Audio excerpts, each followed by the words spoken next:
반갑습니다. 고대정입니다. 저희 유튜브 채널 보면 이제 댓글에 누군가는 가격이 오른다고 하고 누군가는 가격이 떨어진다고 합니다. 이게 왜 그럴까요? 요 이유는요. 지금 부동산이 하락장 이후 회복장 초입부에 있어서 그렇습니다.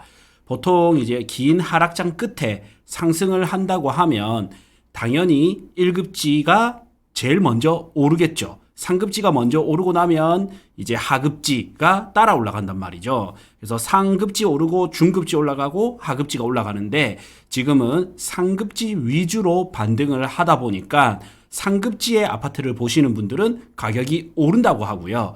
중급지, 하급지를 보시는 분들은 여전히 거래가 없다, 가격이 떨어진다, 아직 불황이다 이렇게 이야기하는 거예요.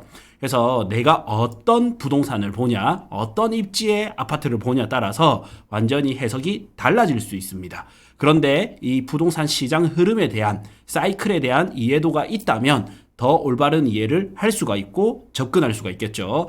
그래서 지금은 부산이 하락장 끝에서 이제 턴어라운드 하는 중이다. 그래서 1급지, 2급지 이런 곳 위주로 일부 올랐고요. 또 따라서 올라가고 있다. 근데 데이터를 보면서 부산의 현재 부동산 시장이 어떻는지 향후에는 어떻게 될지 같이 예상해보는 시간을 가져보도록 하겠습니다. 자, 부산의 시황, 시가총액 높은 아파트들을 보면요. 하락은 이제 거의 멈췄고요. 플러스 0% 이렇게 뜨죠. 왜냐면 여기서 급매물 위주로는 거래가 될 거고요. 급매가 아닌 혹은 RR이 로얄동 로얄층이 아닌 데는 여전히 관심이 좀 덜 할 거 아니에요. 그래서 마이너스에서 이제 0% 정도로 이래 돌아선 겁니다. 그래서 시총이 높은 아파트들은 0% 정도 이렇게 되고요.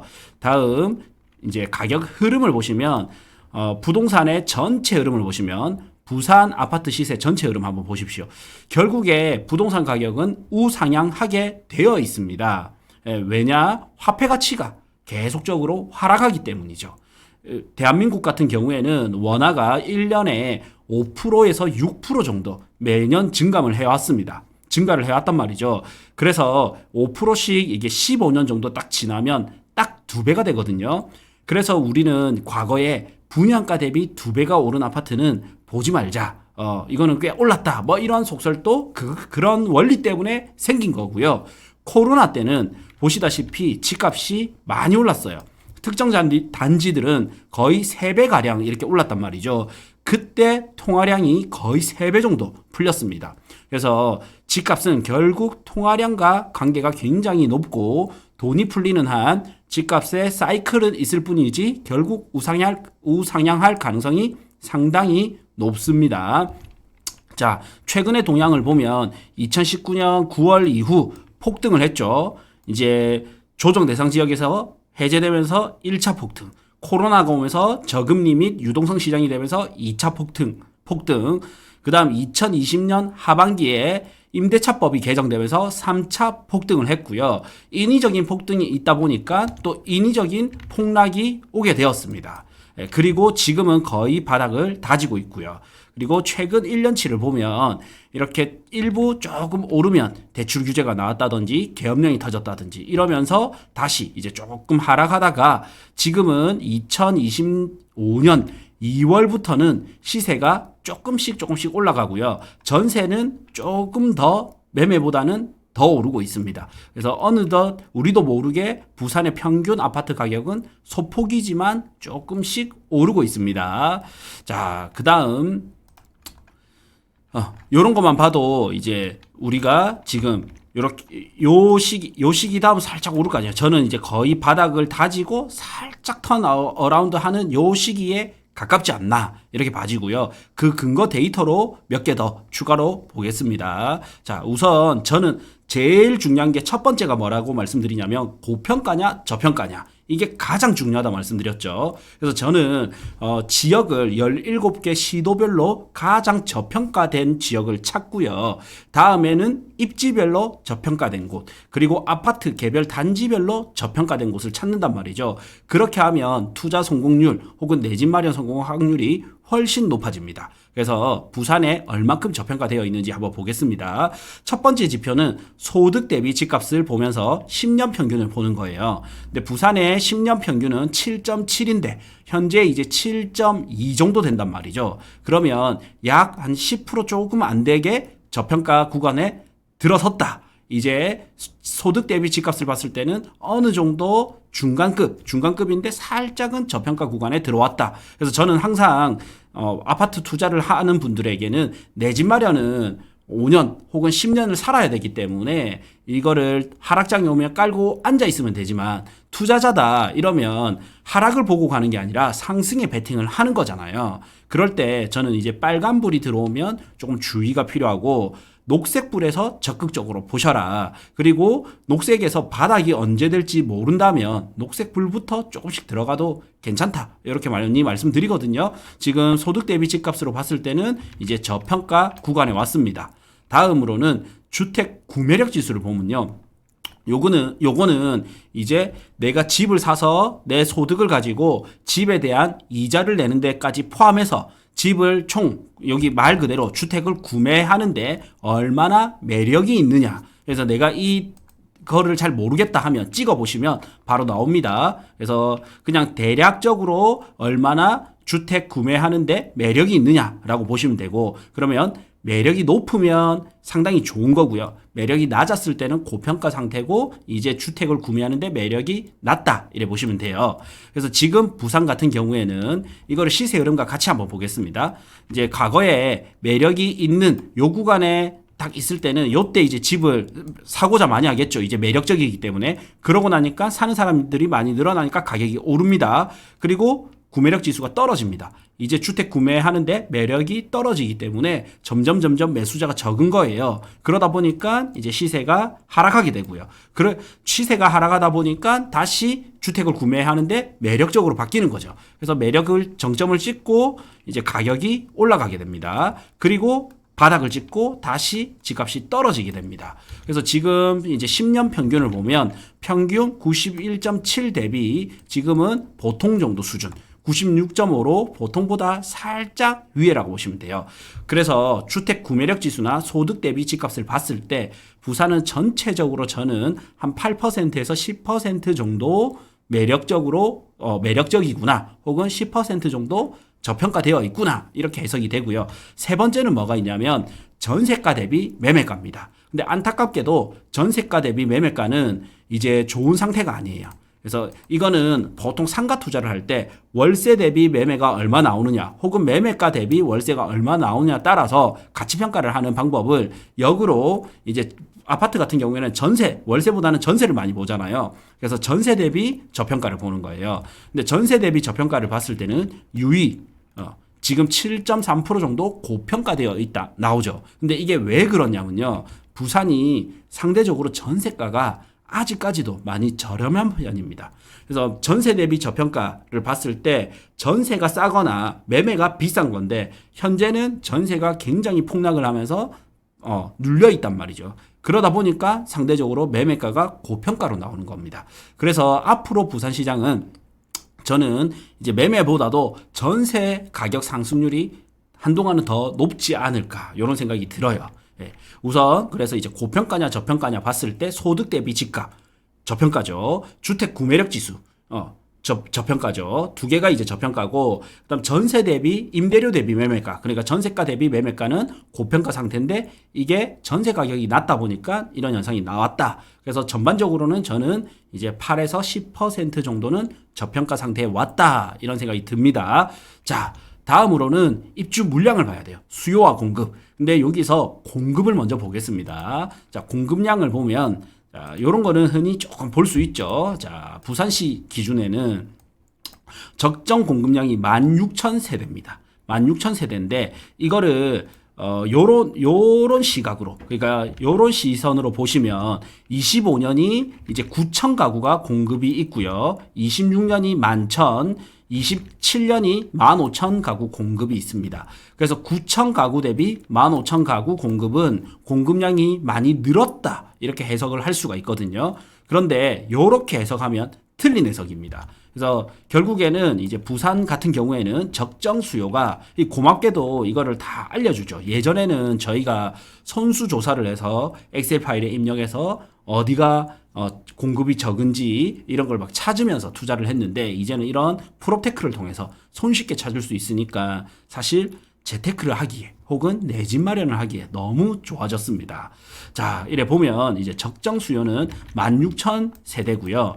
16,000세대 대비 공급량이 지금 많이 부족합니다. 그리고 항상 제가 말씀드리는 게 이제 16,000세대 대비 50% 이상일 때가 24,000 정도 되거든요. 부산은 24,000 정도 되면 주의가 필요하다. 그 다음에 곱하기 2가 되면 32,000세대가 됩니다. 요때는 웬만하면 하락장이 올 가능성이 95% 이상이다. 24,000 이상일 때는 한 6대 4 정도로 하락 확률이 60%, 상승 확률이 한 40%라면 많이 공급이 됐지만 저금리라든지 유동성이 풍부해지면서 수요가 몰린다면 이걸 이겨낼 수도 있는 반면 32,000세대가 되면 90% 이상 확률로 하락할 가능성이 상당히 높아집니다. 그런데 이제 부산 같은 경우에는 지금 공급량이 여전히 부족하고 앞으로 자 25년, 26년, 27년, 28년까지는 공급량이 부족한 상태입니다. 그래서 수요와 공급에서는 공급이 많이 부족하다. 자, 그러면 이번에는 수요를 봐야 되겠죠. 자, 수요를 볼 때는 자, 부동산 지인에서 보도록 하겠습니다. 미분양 아파트 먼저 보면요. 자, 다 지우고 자, 이게 이 보라 색깔 있죠. 이게 미분양 아파트인데 미분양 아파트와 시세는 진짜 상관관계가 높거든요. 미분양 아파트가 많이 쌓여 있을 때는 집값이 이제 많이 빠지게 되고요. 미분양 아파트가 줄어들면서 가격이 올라가게 됩니다. 그리고 미분양 아파트가 늘어나면서 가격이 떨어지고 미분양 아파트가 또 줄어들면서 가격이 올라가고 그래서 미분양은 동행지수 내지는 약선행지수 약간 빠르게 작용을 한단 말이죠. 그래서 이 미분양은 뭐냐면 아파트를 분양했는데 이게 분양이 안 된 거잖아요. 그래서 신축에 대한 수요가 얼만큼 있는지를 측정할 수 있는 좋은 지표입니다. 그런데 부산은 평균이 3,563건이거든요. 현재는 근데 미분양 아파트가 이제 5,400 혹은 봅시다. 5,375 정도로 평균보다 여전히 조금 높은 편입니다. 그런데 여기서 이제 더 세세하게 보려면 어떤 아파트가 미분양이 났는지를 봐야 되거든요. 부산 같은 경우에는 입지가 중간 이상으로 좋은 곳, 그래서 대연 DIL 같이 수요가 많은 곳은 미분양이 없고요. 입지가 안 좋다라든지 혹은 가격이 비싸다라든지 이런 지역이 지금 미분양이 많거든요. 그래서 이 미분양만 보고 신축 아파트에 대한 수요가 적다, 부산 시장 끝났네 이렇게 해석하기에는 조금 안 맞다라는 거예요. 근데 불장이 오면 가격이 비싸더라도 혹은 입지가 안 좋더라도 신축 아파트가 잘 팔리게 됩니다. 그래서 여전히 이제 신축에 대한 수요는 적지만 그것도 이제 우리가 생각하는 이 데이터보다는 양호한 편이다. 이렇게 해석할 수 있겠습니다. 자, 다음으로 가장 중요한 수요를 볼 때 가장 중요한 지표는 뭐냐면 거래량입니다. 거래량. 자, 거래량을 보겠습니다. 미분양은 이제 신축 아파트에 대해서 안다면 거래량은 종합입니다. 종합 이제 아파트 대비 아파트가 얼마나 거래가 활발한지를 보는 거거든요. 자, 여기서 지금 현재 이거를 보시면 자 보자. 제 얼굴에 조금 가려가지고 옆으로 해서 이렇게 내려보겠습니다. 자, 이렇게 보면 지금 25년 6월달 기준 10년 평균 거래량은 4,109건인데 25년 6월달은 2,802건이 거래가 됐습니다. 그래서 10년 평균 대비 지금 68.2% 정도 거래가 되었다. 이렇게 보시면 되고요. 보통 거래량이 진짜 작을 때가 30%가 안 돼요. 최근 이 하락장, 22년, 23년 하락장 때는 거의 20%대까지도 빠졌다가요. 그리고 이제 정책으로 인해서 조금 올라갈 때는 50%까지 조금 올랐다가 지금은 거의 이제 68% 정도까지 이렇게 올라왔습니다. 그래서 보통 이제 거래량이 100%가 되면 중간까지는 왔다라는 거거든요. 그때가 대부분은 이제 무릎에 가까워요. 무릎에 가깝고 그러면 대장님 나는 상급지를 보기 때문에 좀 더 바닥을 알 수 있는 거래량은 없을까요? 이렇게 했을 때는 한 2,000에서 2,500건이 넘어갈 때 요때가 거의 바닥에 가까운 거래단 말이죠. 그래서 부산은 지금 2,800건으로 거의 바닥 거래에서 조금은 올라온 상태입니다. 한창 바닥일 때는 1,000건 이랬습니다. 1,000건, 991건 이랬단 말이죠. 근데 지금은 한 2,000건 정도까지는 회복이 되었다. 그러다 보니까 상급지 위주로는 거래가 되면서 일부 가격이 오른 데는 5천에서 1억, 많이 오른 데는 1억에서 2억가량 이렇게 가격이 오르기도 했습니다. 자, 그래서 수요의 량을 보면 여전히 수요의 힘을 보면 이제 부산이 여전히 수요가 받쳐주지 않는다. 근데 왜 그렇냐? 집을 사고 싶은 심리가 적기 때문에 물론 그것도 조금 있을 수 있겠죠. 근데 제가 해석하기에는 취득세 규제가 여전히 존재하고 있고요. 대출 규제도 여전히 존재합니다. 그러는데 전세 가격까지 여전히 안 받쳐줍니다. 예, 그러다 보니까 거래를 하고 싶어도 할 수가 없는 거예요. 예, 저만 하더라도 혹은 제 주변에는 투자자분들이 많이 계시거든요. 그래서 부산에 지금 기회가 맞는데 사야 될 것 같은데 내가 너무 이제 주택수가 꼬여 있다 보니까 혹은 내 집이 안 팔리다 보니까 지금 매매할 수가 살 수가 없다 이런 의견을 많이 듣거든요. 그래서 제 주변이 보통은 저 포함해서 제 주변이 이제 투자를 할 때 먼저 하는 선행을 하는 분들이단 말이죠.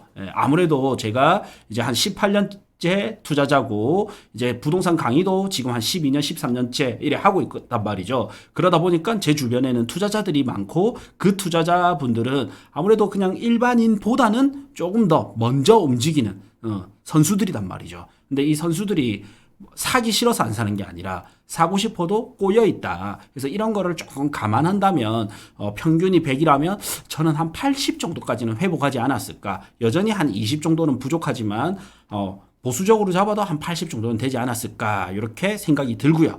그래서 이제 그리고 이제 KB 부동산에서 굉장히 이제 좋은 지수를 볼 수가 있어요. 이게 전망 지수라고 해서 있는데 한번 보겠습니다. 자, 헷갈리기 때문에 거래량을 우선 닫고, 자, KB 부동산에서 가격 전망 지수라든지 거래 활발 지수가 있어요. 그래서 거래 활발 지수를 한번 보겠습니다. 이거는 이제 새로 나온 좀 데이터거든요. 거래 활발 지수를 보면, 자, 여기서 이제 부산 평균은 12.1입니다. 평균이 이제 12.1인데 최근에 살짝 이제 평균에 거의 닿고 있습니다. 그래서 과거에 2024년 10월 달에 이제 12.1이 딱 평균 값인데 11.5까지 거의 올라왔었거든요. 근데 요때 뭐가 있었냐? 대출 규제가 있었습니다. 그러면서 깜짝 대출 규제가 발표나면서 다시 조금 죽다가 그리고 다시 조금 살아나나 했는데 2024년 12월에 계엄령이 있었죠. 계엄령 사태가 있으면서 좀 혼란스러웠잖아요. 이러면서 쭉 떨어졌다가 다시 이제 2025년 6월에 거래 활발 지수가 평균 이상 딱 돌파했습니다. 이게 이제 12.8이고요. 지금은 다시 이제 휴가철이 오면서 9.2까지 살짝 떨어졌는데요. 앞으로 이제 8월달, 9월달, 특히 9, 10, 11은 이사철이기 때문에 요때가 아주 중요할 것 같아요. 자, 다음으로 전세 활발 지수를 보겠습니다. 매매보다도 사실은 전세 거래가 더 좋습니다. 그래서 전세의 거래 활발 지수를 보면 평균이 18.5로 해서 우리가 집은 매매가 많을 것 같지만 사실상 전세 거래도 굉장히 많습니다. 네. 그래서 저는 이제 투자자다 보니까 왜 사람들이 투자를 안 하지? 어떻게 보면 이제 우리가 부동산 투자를 조금만 잘 한다면 몇 년치 최소 뭐 1년치 연봉을 이렇게 벌 수도 있고 연봉 이상 또 벌 수도 있는데 왜 많은 사람들이 투자를 안 할까 막 이런 생각을 많이 했었는데 제 주변에는 막 투자하는 사람들만 있다 보니까 당연히 매매가 많을 거라 생각을 했는데 부산 전체로 보면 오히려 뭐 전세가 많더라고요. 예. 전세가 많기도 하더라고요. 예, 불장에서는 또 매매 거래가 더 많습니다. 자, 어쨌든 전세 거래 활발 지수를 보면 이미 이제 평균 이상 돌파도 했고, 22 이렇게 돌파했다가 다시 4월달, 5월달 요때 이제 전세에서 매매로 조금 이전되는 시기였던 것 같아요. 6월달이. 예. 그리고 지금은 또 조금 이제 7월달 되면서 조금 조용한데 전세적 추세는 이렇게 이제 올라가는 추세에 있습니다. 그리고 단기 전망을 하기에 굉장히 좋은 지수가 KB 부동산 가격 전망 지수에서 매매, 그다음 전세 이렇게 있거든요. 매매 할부터 한번 봅시다. 자, 단기 전망 지수를 보면 이런 게 이제 헷갈리기 때문에 이런 거를 지우고, 자, 지우고 요 노란색 지표 이게 제일 중요하거든요. 자, 여기 보면 자, 이게 제 조금 가릴 수 있기 때문에 얼굴에 자, 보면 이제 가격 전망 지수 94.3 이상일 때 보통은 이제 평균이 94.3 이상이고, 이게 100 이상이면 상승 확률이 높고 100 이하면 좀 하락 확률이 낮다라는 건데, 부산 같은 경우에 이게 KB 전망 지수는 전국으로 하다 보니까 수도권은 좀 높고요. 이제 지방은 좀 낮게 형성이 돼 있어요. 그래서 부산은 그래도 제2의 도시다 보니까 다른 지방보다는 조금 높은데 94.3이 평균입니다. 어쨌든 이 가격 전망 지수가 높을 때는 이제 시세가 보통 상승을 해왔고요. 이렇게 평균보다 높을 때는 상승을 해왔고, 전망 지수 꼭지를 찍고 쫙 급락하죠. 가격 전망 지수가 요때 딱 먼저 급락을 딱 하면서 약간 평균을 돌파 못하고 한 번 더 꼬그라진단 말이죠. 그러면서 그 뒤로 가격이 이제 하락하게 되죠. 그래서 단기 전망을 하기에는 여기 가격 전망 지수가 좋습니다. 그리고 요때 바닥을 찍고 스물스물 올라가지 않습니까? 그러다가 요때 2019년 11월에 조정 대상 지역이 해제되면서 급등을 하게 되었죠. 그래서 부산도 보면 이제 단기 전망을 할 수 있는 가격 전망 지수를 보면 지금 평균 이상 돌파를 했습니다. 그래서 25년 6월에 평균 이상 돌파했고, 그리고 24년 9월이 또 괜찮았고요. 23년 9월도 괜찮았습니다. 그래서 요때 항상 뭐가 있었냐면 22년 말까지가 정말 분위기가 안 좋았고요. 23년 초에 특례 보금자리 50년 만기 대출이 나왔다가 이러다가 집값이 오르는 것 같아. 가격이 이제 회복을 하는데, 정부에서 봤을 때는 회복을 떠나서 이게 잘하면 급등하겠는데 싶어가지고 또 대출 규제를 축소시켜버리죠. 대출 정책을 축소시키다 보니까 다시 조금 빠졌다가, 그러다가 신생아 특례 대출이 나오면서 다시 이제 살아나나 했다가 다시 대출 규제를 쪼으면서 또 축소됐는데, 지금 또 마찬가지로 서울은 이제 또 오르나 싶었는데 다시 이제 대출 규제를 했죠. 그런데 부산 같은 경우에는 이 규제의 영향이 좀 작습니다. 그래서 오히려 서울 투자자 같은 경우에는 부산으로 원정 투자도 오기도 하고 그랬죠. 그래서 어쨌든 가격 전망 지수를 보면 현재 7월 달도 여전히 높은 편이다. 6월 달이 99.3으로 상당히 높았고요. 그다음 이제 25년 7월은 98로 해서 여전히 평균보다 높은 편입니다. 그래서 상승 에너지가 막 크지는 않지만 약상승할 가능성이 좀 높지 않을까 싶어요. 자, 그리고 이제 전세 전망 지수 보겠습니다. 전세. 자, 전세를 보고, 자, 이제 전세의 전망 지수를 보면, 자, 전세 가격 전망 지수는 이제 108.3으로 매매보다 더 높죠. 매매가 아까 98이었는데 지금 전세 가격 전망 지수는 108.3으로 이제 안정권에 왔습니다. 예. 그래서 100이 넘으면 좀 안정권이다, 이래 보시면 되고요. 그래서 종합적으로 보면 저는 이제 부산의 앞으로 향후 전망은 전세는 좀 더 강한 상승이 있을 거고요. 100이 보통인데 지금 108이잖아요. 좀 더 강한 상승이 있을 거고, 그 다음 매매는 약상승이 있지 않을까. 정부에서 뭐 커다란 지방 규제를 하지 않는 이상은 약상승이 예상되는데, 여기서 하나의 변수로는 지금 이재명 정부에서는 통화량을 계속 풀고 있거든요. 그러면 시중에 지금 유동성이 풀리다 보면 결국에는 이게 뭐 일부 코인 혹은 이제 주식으로 갔다가 결국에 마지막 종착지가 어떻게 보면 부동산이거든요. 그래서 유동성을 계속 풀다 보면 좀 더 큰 상승이 있을 수 있을 것 같고요. 그게 아니라면 약상승으로 갈 것 같다라고 조심스럽게 예측을 해보고요. 전세는 오히려 매매보다 좀 더 가파르게 오르지 않을까 싶습니다.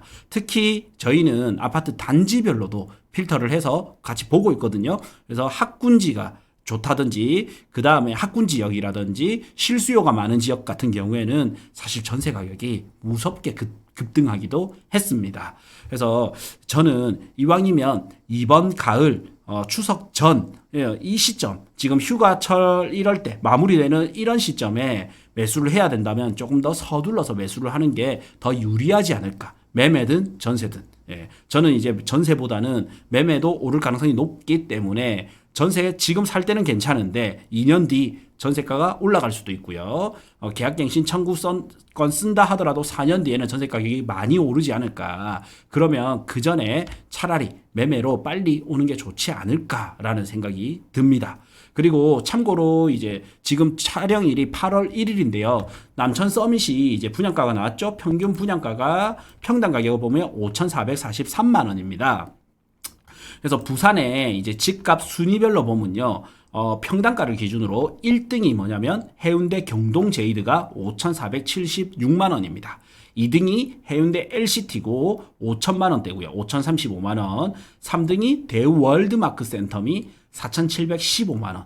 그 다음 4등이 트럼프 월드 센텀 1. 이게 4,416만 원이고요. 테넌바움이 4,360. 그다음 공장 맨션은 이제 우삼구역의 재개발이다 보니까 이제 제끼고요.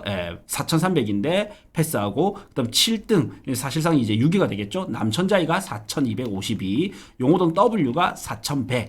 저는 이걸 보면서 W가 약간 싸지 않나? 이제 상위군 아파트 중에서는 이런 생각이 조금 들고 그다음 트럼프 월드 마린도 이제 3,900, 마린 시티자이도 3,800. 요것도 저는 조금 저렴한 것 같아요. 그 다음에 부산 시영 아파트도 재건축, 서면 동원 맨션 또 여기 촉진구역에 이제 재개발 구역이다 보니까 평당가가 비싸게 형성되어 있는데 3,700만 원대입니다. 그 다음 남구에 이제 더비치 부르주어 서밋이 3,700. 그 다음에 삼익비치, 이것도 이 미래의 가치 대비는 이제 분담금 이슈도 있고, 아직까지는 부산 시장이 중하급지 위주로는 좋지 않다 보니까 여전히 좀 눌려 있지 않나 이런 생각이 듭니다. 근데 이거를 아파트를 매수하려고 투자하려고 현장을 가보면 현장은 분위기가 조금 다르긴 합니다. 어쨌든 3,518만 원대고 그다음 남천 더샵이 이제 3,300대. 그 다음에 해운대 두산 이브더 제니스 이제 마린시티죠. 3,300만 원대, 아이파크도 3,200만 원대. 그래서 마린시티도 저는 조금 3,000만 원대로 좀 눌려 있지 않나. 센텀파크랑 거의 비슷해요. 센팍이 21년차 구축이고 마린시티의 제니스 아이파크가 15년 차인데 평당가가 많이 차이 안 납니다. 그러면 학군지에 센텀파크가 먼저 오르면서 이렇게 됐는데 그러면 이 바톤을 저는 용호동 W라든지 제니스 아이파크 이런 쪽으로 좀 이어갈 가능성이 높지 않을까 이렇게 생각이 들어요. 왜냐면 사직 롯데캐슬도 지금 3,100만 원대고요. 해운대자이 1차도 3,065만 원대입니다. 그 대비 조금 저렴하지 않나 이런 생각이 듭니다. 네.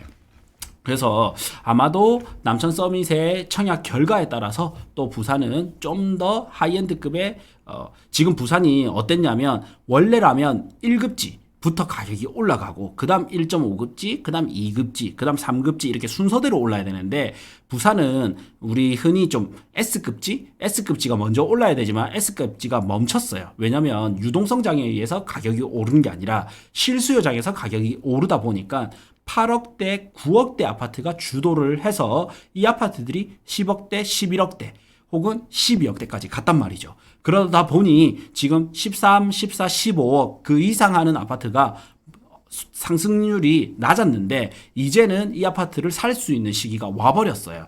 참고로 저희가 현장을 뛰었을 때 남천 더샵 같은 경우 매매가가 제가 이제 한 9억대부터 막 추천을 해드렸고 10억대까지도 괜찮다 했는데 지금은 이제 12억이단 말이에요. 조금 괜찮은 동호수를 보면 남천 더샵이 12억이에요. 근데 전세가가 한 5억 5천 정도 합니다. 대략. 그러면 이 갭 차이가 6억 5천 정도 나요. 그런데 용호동 W를 가면 매매가가 얼마냐면 약 한 14억. 근데 전세가 또 한 7억 5천 정도. 7억 5천 정도 하다 보니까 자, 보자. 3에 7. 요래서 오히려 갭이 6억 5천 정도. 이렇게 비슷했단 말이죠. 그래서, 그러면 우리가 갭 투자를 하는 분들이면 똑같은 내가 6억대를 본다면 남천 더샵보다 용호동 W 같은 돈으로 더 급지가 좋은, 더 비싼 아파트를 살 수가 있잖아요. 이제 이렇게 발판이 마련이 돼버린 거예요. 그래서 예전에는 이제 S급지가 요 위에 있고 1급지가 여기 있었다면 1급지가 요렇게 올라오면서 여기서 돈을 조금 더 보태면 S급지로 갈 수 있는 이런 시장이 열려버린 거죠. 신규 프로그램 안내 드리겠습니다. 저 고대장과 함께 부동산 티타임 및 그룹 코칭을 할 수 있는 시간이 마련되었습니다. 선착순 8명만 받고 있고요. 2025년 8월 5일 대연동에서 있습니다. 2시부터 4시 30분까지 있고요. 그 다음 남천 서밋 임장 예정되어 있고요. 다음 우리 건물주 모임이 예정되어 있습니다. 25년 8월 14일이고요. 다음 우리 핵심 프로그램 부산 상가 꼬마 빌딩 스터디 7기 이제 곧 시작합니다. 그리고 이제 부산의 신흥 부촌인 촉진 2구역, 3구역, 4구역 지금 3구역이 분위기가 좋죠. 그러다 보면 이 반사이익을 촉진 2가 가져갈 거고요. 그리고 소액 투자로 해서는 촉진 4구역이라든지 주변에 지금 눌려있는 이런 아파트들한테는 큰 호재가 될 거란 말이죠. 그래서 촉진 2, 3, 4구역 및 주변 핵심 지역 현장 답사도 진행될 예정입니다. 이 프로그램은 고정 댓글 확인해 주시면 됩니다.